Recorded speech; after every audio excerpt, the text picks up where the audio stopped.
Welcome back to the Hive Live for real estate agents. The Hive exists, as you know, if you've been here before, we exist to help agents build a real business with clarity, confidence, and consistency. And we're not chasing trends out there or the newest shiny object. Trust me, I've fallen prey to that many, many times. We're really, what we're trying to do is just collaborate with like top performers, industry experts, and we're just trying to bring the tools and the strategies that are working in the market today. And we absolutely have a treat today for you. Bringing on Neil Mathweg from Agent Rise Coaching. Just I can say that I've known Neil for the better part of it's been eight years probably. It's been a while, and he's been a mentor of mine since the first day I got my real estate license. Continues to be a mentor, business partner, all things good and very good friend. Let's put it that way. So one of my bestest buddies in the world. So I'm so excited to have you on, Neil. Thanks so much, man, for agreeing to hop on and give us the rundown on what it takes. I can't believe it's been 8 years, man. Like I remember TJ, this young, still wet behind the ears, just got his license, and what do I do with this thing? So Yeah. awesome. That about was the conversation. It's like, now what? Now what do we do? So hopefully, if you're out there listening to you're watching the YouTube, if you are brand new, like you're in the right place right now. It's because, Gotcha. Just a quick story of mine. Like you said, when I was wet behind the ears, first call I had as a real estate agent was to you. Completely, like you called your coaching business something different at the time. But what you did do, you brought clarity to a very confusing time. As I'm switching careers, I'm, upsetting my whole life essentially.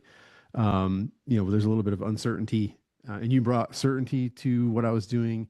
And what the greatest part about it is that you had confidence in me, and so I kind of like used your confidence in me as my confidence, if that makes sense. So here we are today.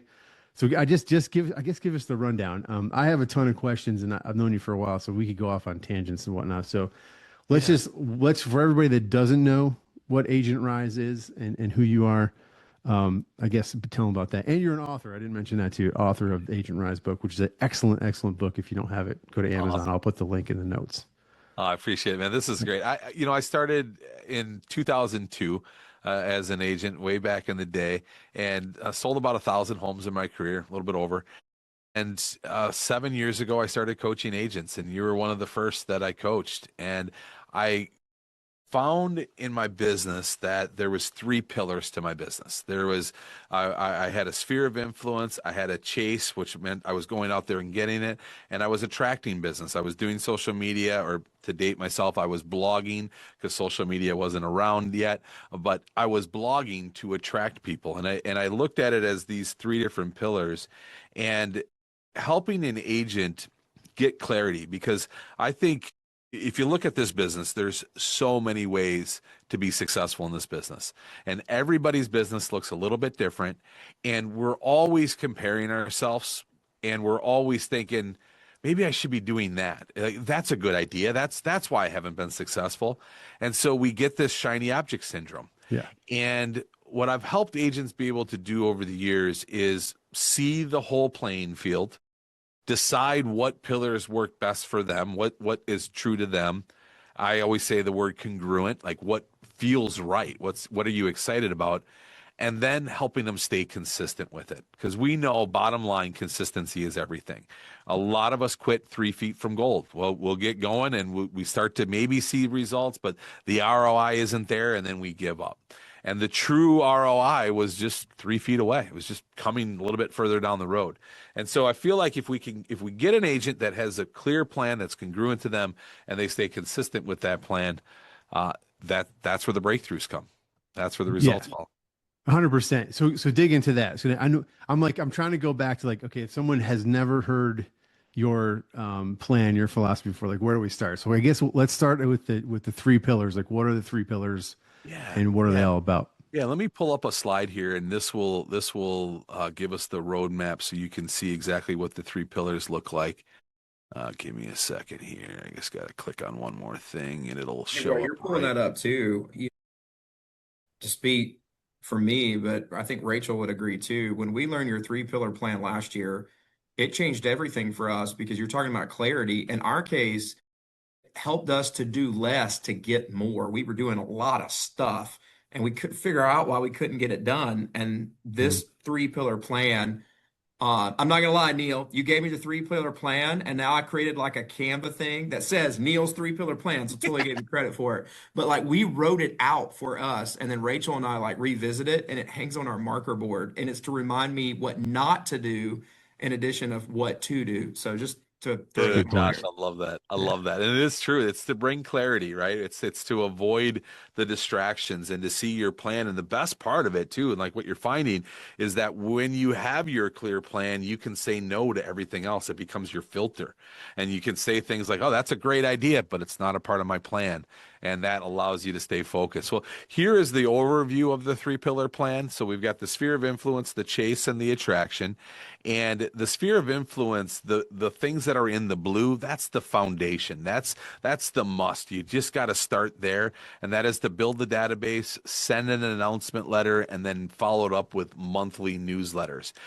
We also talk about taking all of this to the next level with the sphere of influence.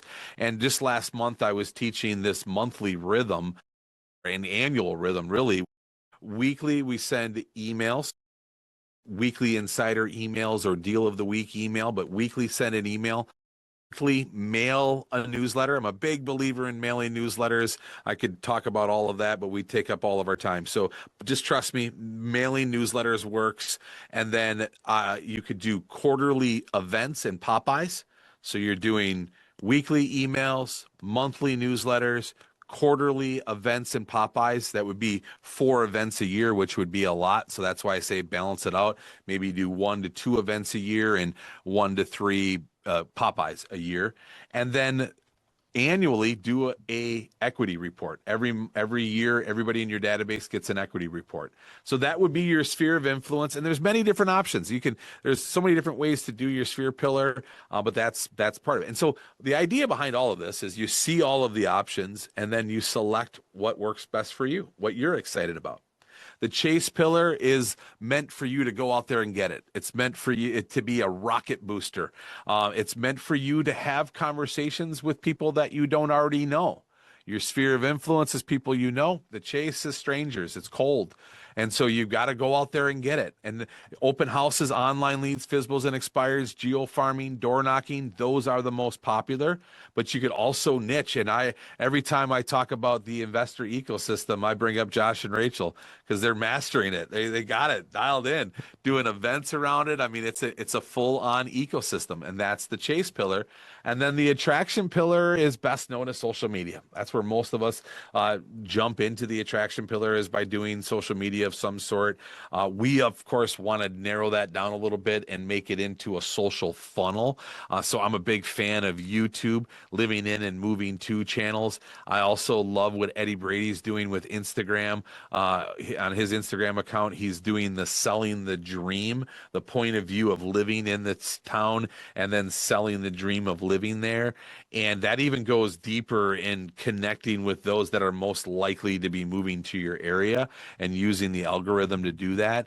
But that's the attraction pillar. All right. So, and there's a lot of other options. Maybe social media isn't your thing. Can you be successful as an agent without social media? I believe you can, because I've seen a lot of agents do it. But they also have an attraction pillar. They have maybe networking events, or they're doing public facing events where they're attracting people. And that's the three pillar plan. Awesome. Now, you said the word customizable, and but before that, you mentioned building a plan that's congruent to you. So, where like there's specific things on here like open house, online leads, where me thinking back when I first got into real estate, this looks like the chase is like that's one thing, but like speak to the what you mean by congruent to you Yeah, and customizable, because I think that's really a important distinction that you don't have to do it all. that's it. That's it. Yeah. When I started, I was handed FSBO and expired scripts. And I was in an office that, you dial for dollars, you list to live. If you're not going to do this, you might as well not be an agent. Mm. And I hated every second of it. I was not good at it. I could not handle rejection. I was the biggest people pleaser. And I was afraid of the phone. And I'm like, if this is what I got to do to be successful, I don't think this business is for me. And I almost quit. And my manager said, wait, you're just looking at this all wrong. You don't have to do it that way. There's many other ways to do it. I think you would be great at open houses. You have a big database. Why aren't you mailing to your mailing to your database? And she just point out, you're also a good writer and you could write about the community. And she just like pointed out my 3 pillars to me. She told me Mm. what I was going to be good at, right? And then that's what allowed me to jump into it. And so over the years of coaching agents, if I'm telling you to call FSBOs and expireds, and if you're anything like me and you hate every second of it, you're not going to do it long. I might get you to do it for a month or two, and then when it gets really hard, you're going to quit.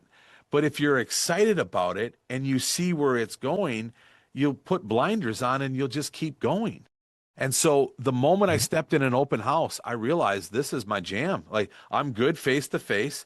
I love people. They come to me. I'm going to talk to, I don't even know if I'm going to ever sell them anything. I just love to have the conversations.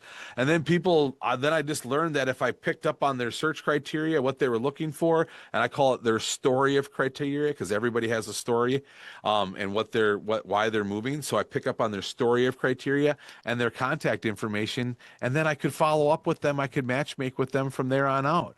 So it got really easy for me, where before I was like, this is daunting. And so what I mean by it being congruent, like you got to feel it. You got to be excited about it.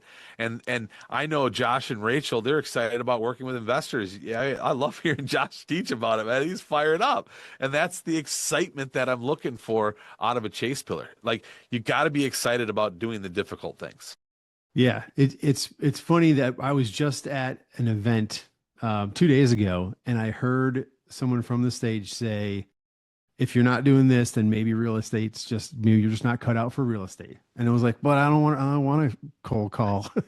I don't want to do that stuff. But I think I'm good at other things that could be successful in real estate, or I could find success doing in real estate."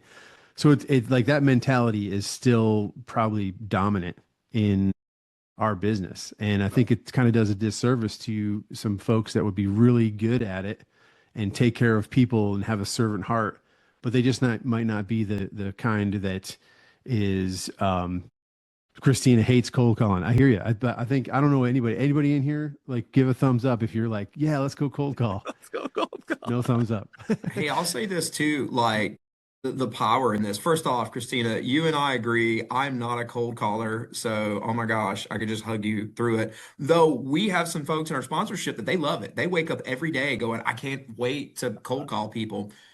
What I like about this, Neil, is that before we went to the summit last year, we were doing all the investor stuff, but we were also doing things that people with other strategies would do as well, right? Like we're trying to make the greatest, most polished social media accounts and all because that's working so good for so many people. But then, you were bragging on Rachel and I, but you really helped us do that because when I walked away from Fort Myers last year, I go, why am I trying to be an orange? I was born to be an apple. You know what? I love making money. I'm an investor. And if I can help other people do what I love to do and get out of all those other spaces and be the greatest apple in the world, quit being an orange. Yeah. And so we walked away and we committed. We stopped all the other podcasts except the investor one. We stopped all the other meetups that weren't investor ones. And like if you look at my social media, it looks like an investor threw up all over it because we quit trying to be what we were not. And you helped us become who we are. So love you, brother. Love you too, man. That's so awesome. The clarity is everything.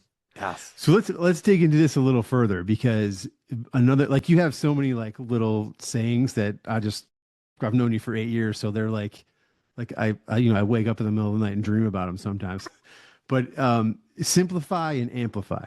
Like that's one of your sayings that have really stuck with me. And I think it resonates with a lot of people. So when you say simplify and amplify, like what do you mean by that? Because I think it ties into what Josh just said. It really, Josh defines it. I mean, he really does. It's simplify, it's getting rid of the clutter and the noise and realizing that you don't have to do it all and that you shouldn't do it all. It's both, right? You know that you don't have to do it, but then also that you shouldn't do it. And once you simplify, then you can just double down. You can do the boring work more rapidly, easier. You get less attached to it. I think one of our biggest challenges as agents is we get so attached to the results. We put effort into something, and if we don't get the result right away, then this doesn't work, and we get the shiny objects. Where if you are simplified, you're just going to go until you get the results. You're gonna stay focused, because when you give effort towards something, you either get the result or you get a lesson. And almost always the lesson is more valuable than the result, because then you take that lesson and you stack it until you get the results you're going for. And so simplify, then amplify. Simplify, get your 3 pillars dialed in. And some 3 pillars is even too much. Maybe it's down to 2 pillars. Maybe it's down to 1 pillar. Right? Gary Keller says the one thing, right? Like, get down to one thing, right? And that to me is simplifying. And then amplifying is just giving it all you have, going all in, and removing the clutter, removing the noise so that you can go all in. So, and Josh, you did exactly that. That defines it. Yeah, and so a lot of that is like counterintuitive. So I don't know, you coach a lot of agents. You've coached hundreds of agents and helped hundreds of agents find their breakthrough in this business. Do you have like a specific story? You probably do from me, but maybe try using. Should we just use TJ as an example here? Be the guinea pig, but where somebody was like, the answer was counterintuitive, and like what was the result from that? Yeah, I do want to use you as an example, and right now, because I think you're in a season right now where you made a big investment in online leads, right? You've got an amazing website, you've gone PPC, you're generating leads, you have a pile of leads, but the ROI isn't there yet, right? Like, you've made that investment, the ROI isn't there. So intuitively, what we would think is this isn't working, right? This isn't working. But what I've learned is that all the results aren't in yet. It's inaccurate data, and we've got to keep going. And those leads, we often will say, it's not a good lead. You know, I got a lead, but it's not a good lead.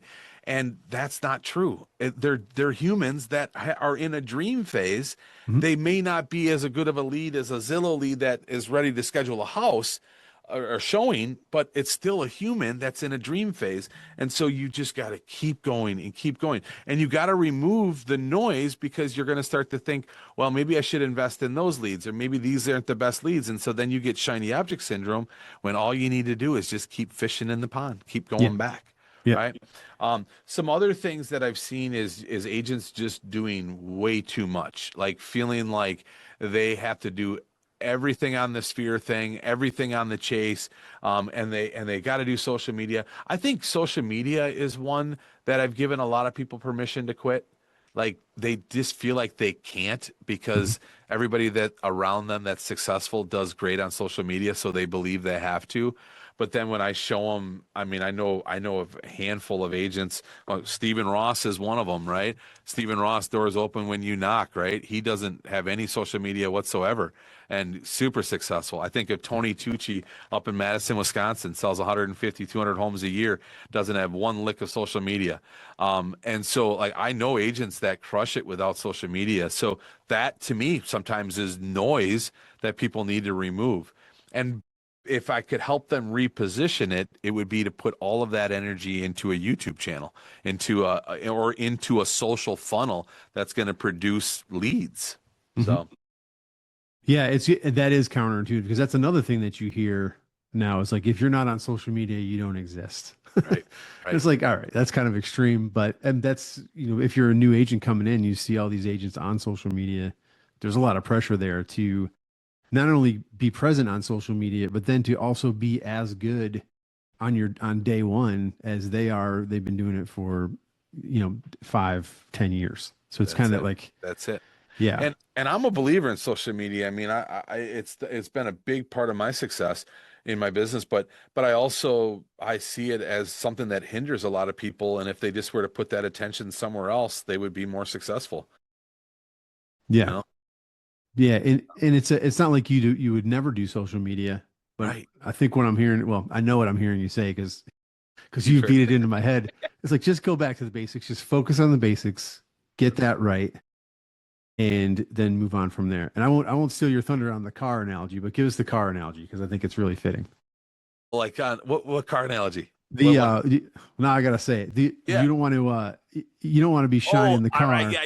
Yeah. Yes. Okay. I haven't said that one in a I while. know it's an So oldie good. but a goodie. I gotta pull that one out. But yeah, you don't want to wax the car when the transmission's broken, Yeah, right? So a lot of us spend so much energy on making our business look pretty, making our social media look pretty, our logo, all of that, and the car isn't even running. The business isn't even running. So get the business running first, and that's through your sphere of influence, that's through your chase pillar, and then the attraction pillar comes last. So don't yeah, wax the car when the engine's broken. Instead fix that engine or that transmission, get it running, and then make it look pretty. yeah. That's good. I haven't heard you say that for a while. It's been a That's good. while. I'm glad I pulled it out. Yeah, Pulled it out of the vault. that's a classic. So what are some of the pitfalls that you see agents in today's market? Because I know things change. Hmm. The agents that you're coaching, is you got a lot of them. What are you seeing, like kind of their pitfalls or maybe the traps that they're not seeing until they're in it? Comparison traps, number one. Mm. Number one, we're comparing ourselves to other agents. We're in community as agents all the time. We see an agent that's doing well, and we take everything to not get jealous, but we do, and then we beat ourselves up instead of building ourselves up, and instead compete against yourself. Right? The Mhm. only person you need to get better than is the person you were yesterday. And so just constantly compete against yourself. And that's why I'm such a big believer in measuring things. I love the engagement tracker. I love keeping track of how many people I talk to in a day. It is allowing me to keep score. It is allowing me to compete against myself. I love to see how many leads I got this month versus last month. How many humans did I meet? How many more did I add to my database? Like these are all of the things that keep me going, competing against myself and not competing against others. And I Yeah, think that that's the biggest trap. tracking is so important. And I have a little, I have a, I just discovered this morning. So some of you who know me know that I like to run. I'm not by any means an elite runner, and it's hard not to compare myself to other runners. But I'm a little older, and I can still run. I still feel good, but I've been feeling like I've been slowing down a lot lately. Well, if you know what Strava is like a running app. It keeps track of your workouts and stuff like that. And I never do this, but I just looked at like the summary of it's like the AI summary of what my workouts have been doing, and it told me that I'm actually getting faster. And the point of that whole story is that since I've been using these tracking my runs, tracking my workouts, like now I have a history. Because if I didn't look at that this morning, I wasn't tracking. I would tell you that I just keep getting slower and slower and slower. But my run this morning, it had said that I'm trending. I'm trending to be faster now. Um, Yeah. Frank's he's impressed. I'm still hitting the roads. I am too, Yeah, man. That's amazing. yeah. It's like my release, but that's a sidetrack. There, we don't want to go down that road right now. But the point is like keeping track. So, Huh? and you have an engagement tracker. So dig into that a little bit and tell us what you recommend that we all keep track of engagements. So when you say engagements, like what does that look like for Yeah. your clients? So engagements, let me pull up another slide here and I'll just show you a little bit of a roadmap to engagements. Often, I'll say that you've got to have engagements that, have up to 60 engagements a week. And that just sounds like impossible. And the 60 engagements is not all new people. That's a Mhm. big part of it as well. So you're talking to a lot of the same people every week, but all of it equals. Let's get this slide up here. So this right here is a roadmap to 60 engagements a week. So this is like a 30,000-foot view of your business. And you'll see up at the top is where the lead source is. That's your sphere, your chase, and your attraction. That's where the 3 pillars live. And then lead conversion is in the middle, matchmaking, we call it. And matchmaking is simply understanding that buyers want houses and sellers want buyers. And our job is to matchmake. Our job is to solve problems and help people get into properties. And so lead conversion falls in the middle. And then the bottom is contracts and closings. So let's use this as an example. Let's say that I have a client event coming up and I call one of the people in my sphere of influence to let them know about the client event. And while we're on the phone, they let me know that they're thinking about buying a home because their mom's going to be moving in with them. And so I have this great conversation with them on the phone about the client event. That's one engagement. I then set them up for properties, and later that week I call them and tell them about a property that I found that would be perfect for mom. That would be the second engagement. And then let's say that they say, that sounds great, let's go out and see that property, and I show them the property. That's my third engagement, all with the same person. And then at the end of the week, I send them a thank you card because I love them and I appreciate them. That's even my fourth engagement. Right? So I could get 4 engagements for one person. And often we'll think, well, gosh, I need to have more engagements than just that same person over and over. But the reason I'm identifying that we had to have 60 engagements a week is to show you that you got to be talking to people. Right? Like you've got to be in the flow. Ninja selling calls it the flow, right? You've got to be in the flow with people. And that's what this does. It was when you do 60 engagements a week, some of them are going to be new clients. Some of them are going to be matchmaking. Some of them are going to be buyers you're going to closings with. That counts as an engagement as well. But if you are in front of 60 opportunities to have a conversation with somebody every single week, your business is going to blow up. It's a no-brainer. And if you measure this right now, just grab, I used to walk around with a binder in my hand that had an engagement tracker for every week and a lead tracker for every month. And I took that everywhere I went. And every time I had an engagement, I wrote it in my engagement tracker. I kept track like I was like it was like the basketball scoreboard, scorebook, like I had all of the stats in that binder. But I saw that when I didn't talk to people, I saw the results in my business stagger. And if you're listening to this here and you're not doing an engagement tracker, give me 5 weeks. Do it for 5 weeks. Take the engagement tracker, keep track of every person you talk to for 5 weeks, and you'll see exactly where you're at. And if you're talking to 10, 15, 20 people a week, you're probably selling 10 homes a year. If you're talking to 30 to 50 to 60 people a week, you're going to be selling 50 homes a year. And if you do it consistently year after year, that's when you're really going to see the results. So, and again, the 60 engagements, it shouldn't be overwhelming. It should just be, you've got your sphere, you got your chase, you got your attraction. All of that is creating conversations. I mean, TJ, you've had weeks and months where you've generated 20, 30 leads. That's 20, 30 conversations all at the top of the funnel. And then you get to have more conversations with them matchmaking. And then when you're out there showing the properties, there's even more, right? Yeah. I mean, I even count, if someone answers the phone and they say, I'm not looking for a house, you're crazy, I still count that as an engagement because because there was a dialogue back and forth. Yes. So, but yeah, it's simple. But Christina said that it like building a pipeline sounds like work, which you're so right. It's like, am I getting my wrench out and my drills and I'm going to build this structure to have a flow of leads? I mean, I know that's kind of a extreme analogy, but you're absolutely right. This makes it sound so much easier. You're just having conversations with people. And one thing you said, you can count like one lead for the up to 5, however many interactions you have with them, how many engagements you have with that one lead. And at first I thought, well, how I might lose track. Like I still got to talk to new people and blah, blah, blah. But you naturally know when you're focusing too much on the people that they're already, down the funnel a little bit, and you're not really bringing anybody in. It's just kind of a natural thing that you realize. So when people worry about that, I just wanted to mention that because that's something that I did worry about. but it's really you naturally balance it. It's like almost like without thinking, you balance the new conversations to existing lead conversations. So if anybody was worried about that, just thought I'd throw that in there. Yeah, and I think of too, like when I discovered matchmaking, I was generating Facebook leads, and I Mhm. had this lady named Kim call me, and we hit it off over the phone. She told me everything she was looking for. I knew the neighborhood. I could identify her home. Like the house that she was looking for was in a neighborhood that I sold many homes in. Like I knew what she was looking for. Had this great conversation, and then she had to let me go.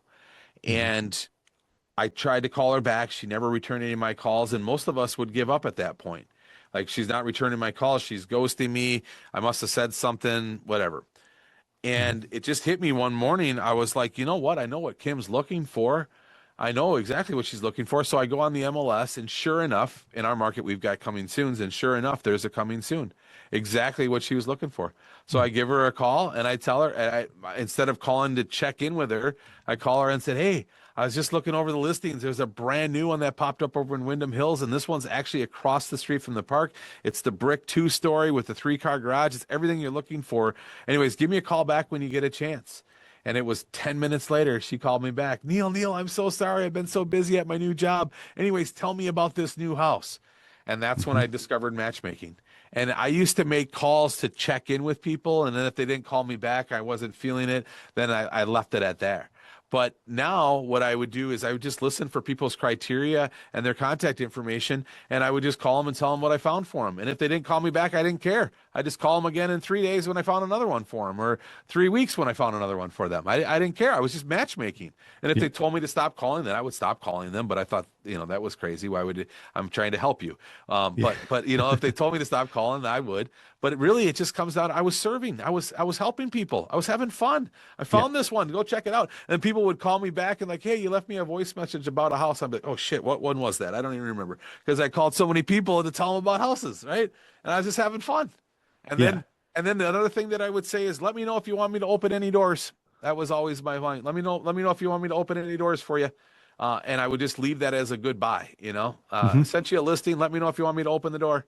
And that just is it's an easy, light thing to say, but it also means something, right? Like, Yeah. yeah, come open the door for me. And then my clients would call me back and say, yeah, we want to see this one. Come open the door.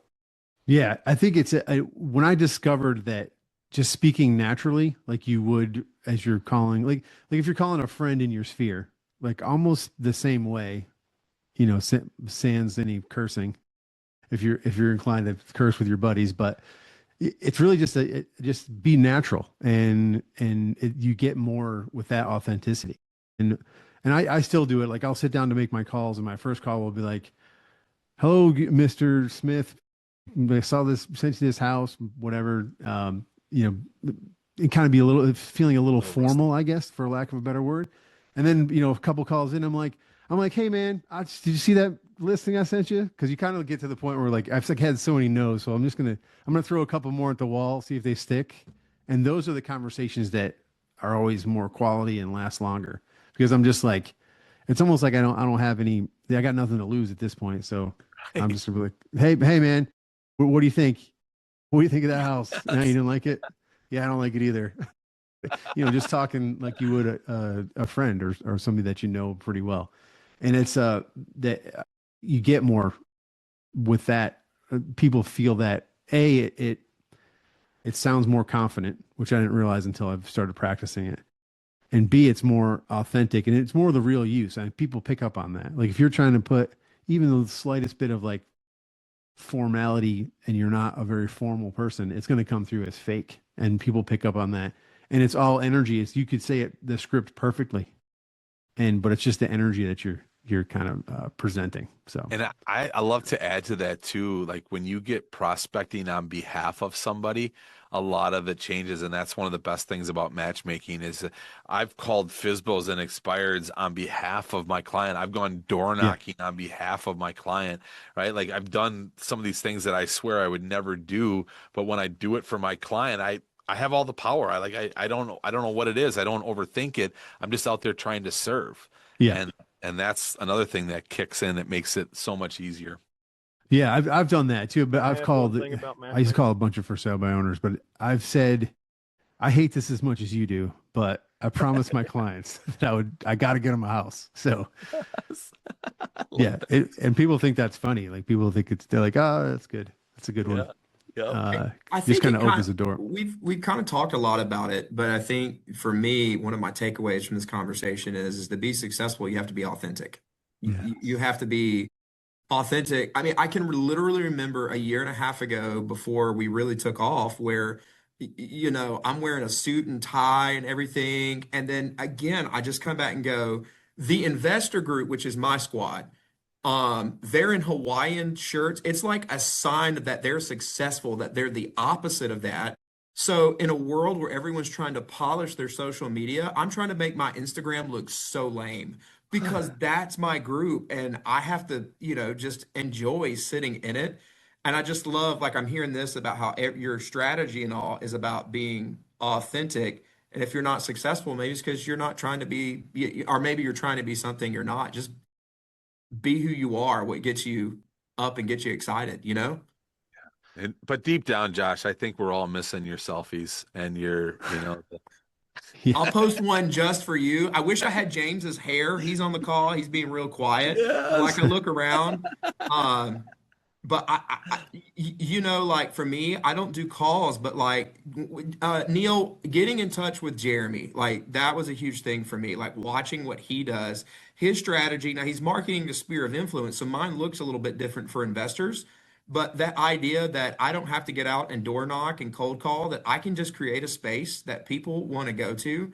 And then watching, again, he's quiet on this call, but Frank did a session and I wasn't there, but I went back and watched it and about his whole buyer consultation and just the systems that Frank has in place. And so Rachel and I literally sat in our kitchen and go, okay, we have investors, but how do we take this knowledge that Frank dropped on us and then customize it and make it look like a sequence that makes sense that's congruent, to use a Neil word, Yes. for our business. And so I'm going to quit talking, but I just want to emphasize too, being on calls like this and being in spaces, like all of you inspired me. Like every person here inspires me. And so I also want to surround myself with more people doing great things. Yes. I love it. I'll second that for Amen. sure. Yeah, I'm just gonna tell a quick story. When I first talked to you, Neil, I don't think I've ever told you this, but I had to look up the word congruent. I'm like, I think I know what that means, but I just want to make sure. I had to look it up, but it's good. Yeah, congruent, like just And, being in your own in your. and knowing me, I just make words up too. So like, it just I think we all do occasionally. Occasionally, yeah. So I had a question, but it popped out of my head, but that's okay. Oh, this is the question. Well, first, before I ask you this question, I do want to mention that if you're anywhere near Atlanta on the 20th of this month, March 20th, 2026, in case you're watching this YouTube video later, a couple years from now, it's 2026, March 20th. We're going to be at the Fayetteville Line Creek Bus Barn in the center of town. And Neil, thank you so much. You're going to be live and in person, and you're going to go much deeper on all this stuff that we're talking about. Like we're just scratching the surface. People that don't know you, you're just scratching the surface right here of all the stuff that you give and all the wisdom and help that you've done for me and many other agents. So that being said, I just want to put that plug in there, and I'm going to put that link in the show notes and all that stuff. But you're in there anywhere from 1 hour to 2 hours, even if you're just over the border in Alabama, you got make it here because it's going to be. It doesn't. I try to get you here once a year, and so take advantage of that. So before we hop off and get into before we turn the recording off and get into the Q&A part, tell us about AI because that's for most of us. And for most of the world, for that matter, and it doesn't matter what industry you're in, it's like this like juggernaut or this thing that's like we don't completely understand it, but we know it's coming. I mean, it's like a freight train in the middle of the night headed at us, and all we can see is that light getting bigger and bigger and bigger. So tell us, like, how do we use it? And I know, like, how do we use AI, Neil? Like, that's a big how do you use the internet and that's beyond that? like a whole college course. But like what do you do? Give us like the top two things that you're telling agents to do with AI that's going to move the needle in their business? Yeah.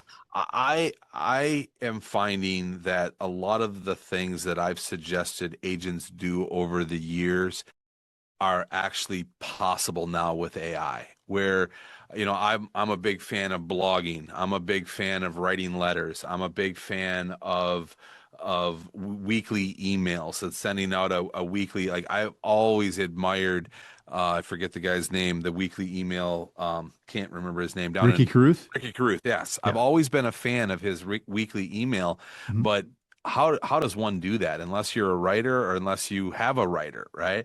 And so I see AI helping us with all of the things that we know we should be doing, but there's too much friction in doing them. Another area that I love is writing emails and writing messages and commenting on posts. And I love the ability to think through a message quickly and get it out. Where I used to labor over this, writing a Facebook post, I remember spending hours laboring over this kind of stuff, where now it's just less friction and away it goes. I love the note taker era that we're in. I've got one of Oh, these Plod Note. There's yours. Yeah, heck yes. yeah. Got a note taker. Take this thing everywhere I go. I love the story that Eddie Brady shared a couple weeks ago. He had a buyer builder meeting, so he had Mrs. and Mrs. Buyer there and the builder rep, and they had a 2-hour meeting, went over all the selections, all the things, and at the end it had all of these great notes and everything, a to-do list for everything that everybody had to do. And one of the things that I loved about this is Mrs. Buyer asked a question that really didn't get answered. They got onto another topic and she just never really got the answer. Well, the AI note taker noticed that and made that a highlight to say, hey, the buyer asked about this, but I don't think the question was ever answered in the meeting. And so Eddie followed up and she couldn't believe it. Like, oh my gosh, yeah, I did want that answer. Thank you.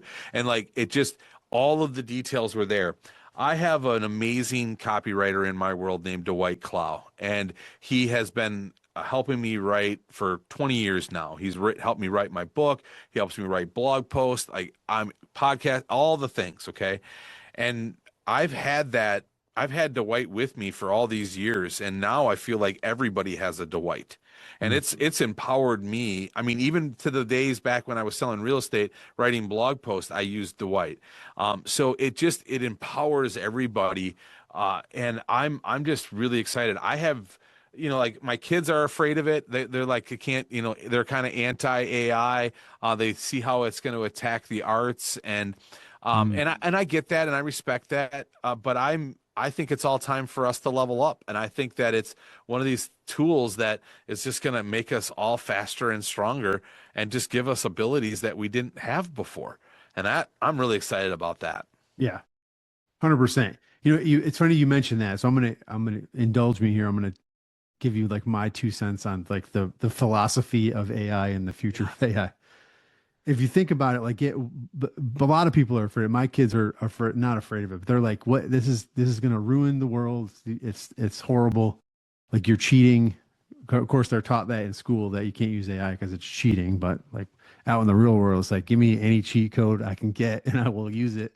But it's really like back when before we discovered America, before we like all the explorers and or conquerors were kind of like spreading out over the earth. The earth was this huge place with a lot of unknowns, and that's what I think AI is kind of doing. That like you don't really, it's already here. Like you can't tell often if a video is real or not. I find myself, I don't trust anything. I mean, it was bad before, but now it's really bad. I don't trust a thing that's on social media or even YouTube at this point sometimes. So like what it's doing, I think is by making the world this big unknown again, it's making community smaller. So like face to face human interaction, I think is really going to come back to the forefront.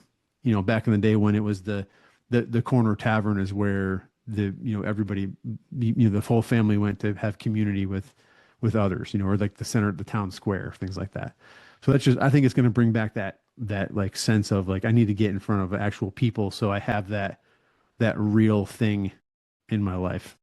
Yes. Anyway, that's my 2 Yeah, cents and on it. I agree because it's going to make us so efficient that we're going to have time. Like Yeah. I Yeah. just look at the things that is saving me 10 hours a week at least of things that I used to have to do that I don't have to do anymore. Yeah. 100%. And if you're the leader in your community on that, on bringing people together, then I think you're going to be ahead of the game. So it's almost like to get ahead and get the advantage of AI, you almost have to like go analog, be the first one to like go back analog. Right, right, Kind right. of. I also think it gives us an opportunity because we in the real estate space are learning things faster than other industries. Like Mhm. we have got a front row seat to this and we're embracing it as an industry. You could take this information and teach it to your sphere of influence. Do a weekly call. It's just like Mhm. AI 101, things I'm learning in AI. You don't have to be an expert, right? None of us are an expert. None of Yeah. us. We're claiming to be AI experts, but none of us are AI experts, right? And so you don't have to be one, and you can start offering a weekly and or monthly, and then make the replay available. You don't make it like they have to come to the Zoom call, but do a half an hour session, have Gamma put some slides together for you and teach the Mhm. latest and greatest amazing things that you're learning with AI and empower your community. Yeah. It's funny you say that, Neil. That's actually a strategy. Like if any of you out there go to jrbdreamteam.com/investor, we've literally stole your playbook on that. And so, because what we're doing is unpacking the BRRRR strategy that Rachel and I are using right now.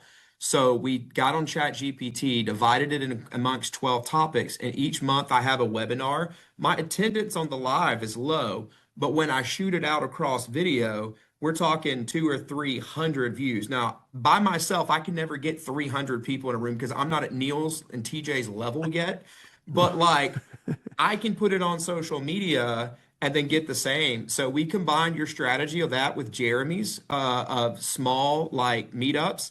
So once a month, I'll put together a Zoom on a topic for my community of something, and then I let them know, hey, this Saturday at 9 a.m., Rachel, I, and our little 3-year-old, we're getting at the Flying Biscuit. And if you want to talk more, just talk shop, show up. We started with no one coming that weekend. To Rachel, we had what, 10 this past week?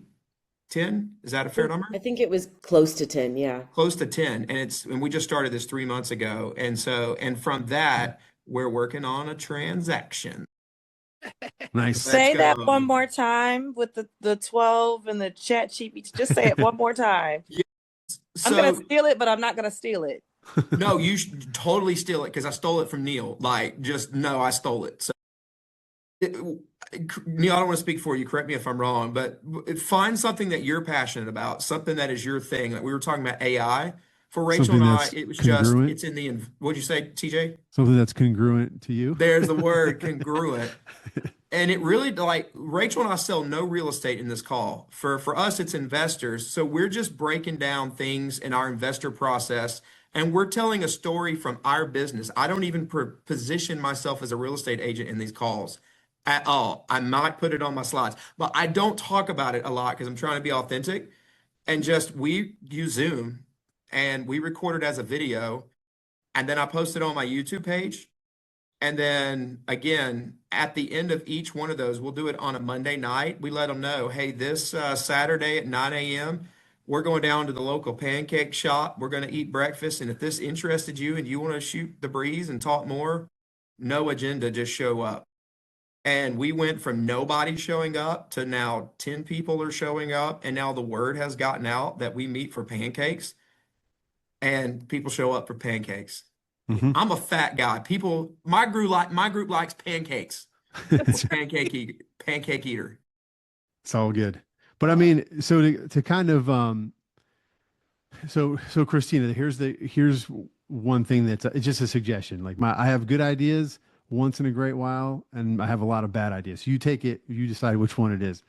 If you go to your favorite AI platform and you ask it, what is the basic level that someone can use you or the AI in their everyday life, and then you just like have a conversation with it, and it'll tell you like the best trainer for AI is the AI itself. So then you can have it keep asking a question, keep giving it prompts. And then when you kind of feel like you got a lot of information that you need to sort through, say, break this up into 6 20-minute video scripts so that I can teach moms or working families or whoever would like plug in the group that you're most connected to. And then it's going to give you that. And it's not going to be rocket science. It's going to be really mostly prompts and easy stuff and maybe like connecting email here or there and scheduling kind of stuff. It's really they're very simple concepts. Just people just don't know how to do it or how to ask AI those questions. Does that make sense? I don't know if like I said, some of my ideas are good, some are bad. So Good. it's really just, if AI can use it as a conversation. It's not like Google where you're just searching for something. It's like you can actually say, hey, you give it a name. I call mine Thompson. It's because I do a lot of blog writing. And like Hunter S. Thompson's I'm a fan of Hunter S. Thompson, so I call him Thompson. Anyways, so hey Thompson, tell me about what does it take to paint a house? And then it'll give you kind of surface level stuff. And then you ask it, well, what's the best paint to use in a house? And then, well, what are the most popular colors that you're seeing now? And then it'll go through and it'll check Sherwin-Williams site and all the paint sites, and it'll give you all that information. Before you know it, you have all this. You have a 40-minute video on painting a house. It's pretty intense, but easy, like intense in a good way. I don't know. I kind of went off on a tangent on that. See, and this is all stuff that it would be like, okay, yeah, go do this, but how would you ever do it, right? You would spend hours, and now we can spit it out and on to the next, right? Yep, 100%. Well, I don't want to give away everything. So I want people to come next week. Next week, right? The 20th. Yeah, we're already here. The 20th. I'm going to put the link in the show notes. We're going to, if you want to get on these live Zoom calls, have a chance to participate. If you're watching the YouTube now, go to thereagenthive.com and just register to get on we have other resources and stuff that we push out once in a while. But the benefit of that is that we stick around after we stop the recording and we do a little Q&A. It's kind of a safe place where, you won't be immortalized on YouTube if you feel like you're asking a silly question, even though there is no silly questions. Right. Although I think I could ask a silly question, but we won't. We'll wait for after. So if you want to get on the live Zoom, participate in the Q&A, go to thereagenthive.com and register there. So from now on, do you have any final parting words for the folks that are watching on YouTube? Yeah, I mean, I think I always want to tell people to be the reason somebody smiles today. So that's definitely one of them. Also, right. if we didn't really plug my book, but if you if you go to Amazon, Agent Rise, the framework that I'm talking about there, James has got it in the background too. I love it. This book is the framework that I was talking about. It'll help you build out the 3-pillar plan. We have what's called the Agent Rise steps. It's 8 steps to follow to build it. And again, it's all available on Amazon. And then also the Agent Rise podcast, almost 500 episodes to that podcast. TJ's on it a lot, but go check out the Agent Rise podcast as well. Awesome. Yeah. And I'll have all those links in the show description on YouTube. So cool. All right. I'm going to pop the recording off and stick around because now we're going to open it up for questions. Thanks.